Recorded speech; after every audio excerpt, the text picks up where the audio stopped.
There's a really important distinction with appreciation, because we get this confused in our culture all the time to our own detriment, with our children, with our peers and colleagues, and even with ourselves, is we confuse recognition and appreciation. They're related, but they're not the same thing. Recognition is a subset of appreciation. How many of you like to be recognized? Raise your hand if you like to be recognized. Okay, if you're not raising your hand, you're either not paying attention or you're lying. Now look, I know some of us like recognition more than others. Here's how you know you like to be recognized, by the way. You notice when other people get recognized and you don't. You ever notice that? Now you may not say it out loud, but you think to yourself, how come she got recognized and not me? What's up with that, right? Now, so anyway, most of us like recognition, but here's what recognition is. Recognition is acknowledgement based on results. You produce a result, you get recognized. Now, not all the time, but when we get recognized, it's usually for something that we've done, as it should be. And the thing about recognition is it's scarce by nature. You can't recognize everyone, because then it sort of loses some of its power, its value. If everyone gets recognized, well, it doesn't really mean that much. It doesn't really have that much weight. So as a leader, it's important to figure out how to recognize people effectively. When they do a good job, when they complete a project, they work hard to recognize them. Absolutely. Same thing with our children, our young people. So they get recognized for results and performance, and they know the difference between I succeeded, I did well, versus that I didn't. Now, the problem when we only focus on recognition, though, is we miss out on a whole aspect of not only being able to relate and connect, but a whole important element of appreciation. I'll give you an example from my baseball career. So now, whether you're a baseball fan or not, you probably know what happens to the pitcher, which is the position that I played in the baseball game when the pitcher doesn't do well. You know what happens? Yeah, they stop the game. And in front of everybody, the manager walks out to the mound and takes the ball out of your hand and makes you leave. Right? Can you imagine? Let's say you're working. Let's say you're running a PTA meeting and you're in the middle of it and you're kind of not having a really good night. And all of a sudden, I don't know who it would be, the principal or the superintendent or somebody bursts in the door and goes, hold on, time out, you, come over here. And you had to like pick up all your stuff and everything, and you're like, okay, and you had to walk out. And some other person walked right in with some other stuff and sat down in your chair and started leading the meeting. That would be kind of embarrassing, right? Now, so that's what it's like to get taken out of the game. Now, if it's like late in the game, 7th or 8th inning, and I'm just getting a little tired, and the manager comes out to take me out, that's fine, because he'd come out and say something nice. Hey, robbins, you're getting a little tired, man. We're going to get someone to replace you. But if it's like the 2nd inning, and it's already 7-0, that's not so fun, because he'd come out, take the ball out of my hand. He usually wouldn't say anything, or if he did, it wasn't very nice. And I'd come off the mound, upset, embarrassed, frustrated. And if we were on the road, in the other team's ballpark, it was always worse, because as I'd walk into the dugout, there'd always be some mean, heckling fans right above the dugout saying horrible things, about my mother, right? And then I'd go sit in the dugout. Nobody would talk to me, right? Watch an Angels game or a Dodgers game or Padres or Giants or A's or whoever. Just watch a baseball game on TV. See what happens when the pitcher does bad. That's what'll happen. Oh, leave him alone. He's upset.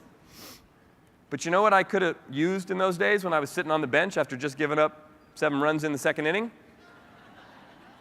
A hug. I don't know about a hug, but I mean, it would have been fine with me. I might have just scared some of my teammates, But yeah, some kind of appreciation, not recognition. What are they going to do? Come over and go, hey, Robbins, great job, man. 7 runs in the 2nd inning. Woo! No, I had done a bad job. And in fact, not only did I fail personally, but my failure impacts the team. So our performance, what we do, has impact. So there's a level of accountability we got to create on our teams if we're going to have people produce and perform. Absolutely. However, as a living, breathing, often insecure, although I pretended not to be, especially in those days, human being, what I could have used when I failed was some appreciation. Not for what I'd done, but for who I am.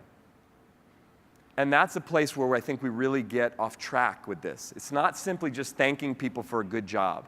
It's not simply recognizing results. That's a piece of it. It's being able to acknowledge people for who they are, not simply what they do. Another thing that gets in our way about authenticity is we're afraid to look bad. How many of you have ever said something vulnerable, authentic, real, and it didn't go so well for you, right? People always come up to me and go, well, I was authentic once, but it didn't go well. Or I tried that, but you can't do that around here, or whatever they say. Look, it's like hardwired into us. I was running a few years ago in our neighborhood, and I was coming to my favorite part of the run, the end, right? And I'm turning the corner, and I see our house, and I'm all fired up, and I'm not really looking where I'm going, but I see the house, and I'm like, song on my iPod, I'm like, yoo! I hit something on the, it was like a lip in the sidewalk, and I went down, flat on my face.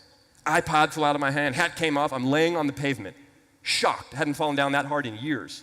Caught myself a couple inches before my chin hit the ground. And you know what I did? As soon as I fell, before I stopped to assess, did I break my leg, I immediately looked up to see if anyone saw me, right? That was my main concern. And thankfully, I get up, I'm a little scraped and a little dirty, but I brush myself off. There's no one around, no one walking their dog. It was pretty early in the morning. And I'm literally like limping home thinking, at least nobody saw that. So it's like hardwired into us not to do something that will have us look bad. And here's what authenticity really is, the way that I understand it, define it, and work with champions and leaders and teams. It's about being vulnerable with each other. Mother Teresa said, honesty and transparency make you vulnerable. Then she said, be honest and transparent anyway. Are you willing to be vulnerable with your team? Are you willing to be genuine? Are you willing to talk about some of those elephants in the room? And say the stuff that may not make you look so perfect, but is the real stuff that needs to be said. Now, self-appreciation can be a little tricky. Because imagine if I said to you, okay, I'm going to pass a microphone around, and one by one, I'd like each of you to stand up and tell all of us what's great about you. I know a couple of you were like, ooh, me, I'll go first, right? But for the most part, when I say that to people, most people think, ooh, that would feel a little uncomfortable, right? So appreciating ourselves can be this uncomfortable thing. We've been taught, right? I remember my mom taught me as a kid, don't brag, it's rude, right? People don't like it. And then we'd go places and my mom would brag about me to everybody. And I remember asking my mother when I was like 8 years old, hey mom, how come you get to brag about me and I don't? And she was like, never really thought about it. I don't know, those are the rules, that's just how it goes, right? We're not supposed to brag about ourselves, but we're supposed to be confident. That's an important thing, it was up on a slide earlier, but we're not supposed to be too cocky and arrogant. Absolutely. But self-appreciation and arrogance are two totally different things. Arrogance is based on fear. Whenever I catch myself doing or saying anything that's even remotely arrogant, you know what it is? I'm feeling nervous or insecure in that moment. I'm wanting to impress someone. I'm wanting someone to like me. It's not the worst thing in the world, but I'm just aware of it. Self-appreciation, on the other hand, totally different. It's when we don't allow ourselves to listen to that little voice in our head, that little gremlin I like to call it, and let the gremlin run the show. You know the gremlin, you know what I'm talking about, right? That little voice. Constantly criticizing you. A few of you are going, what's he talking about? I don't have a gremlin. That's the gremlin.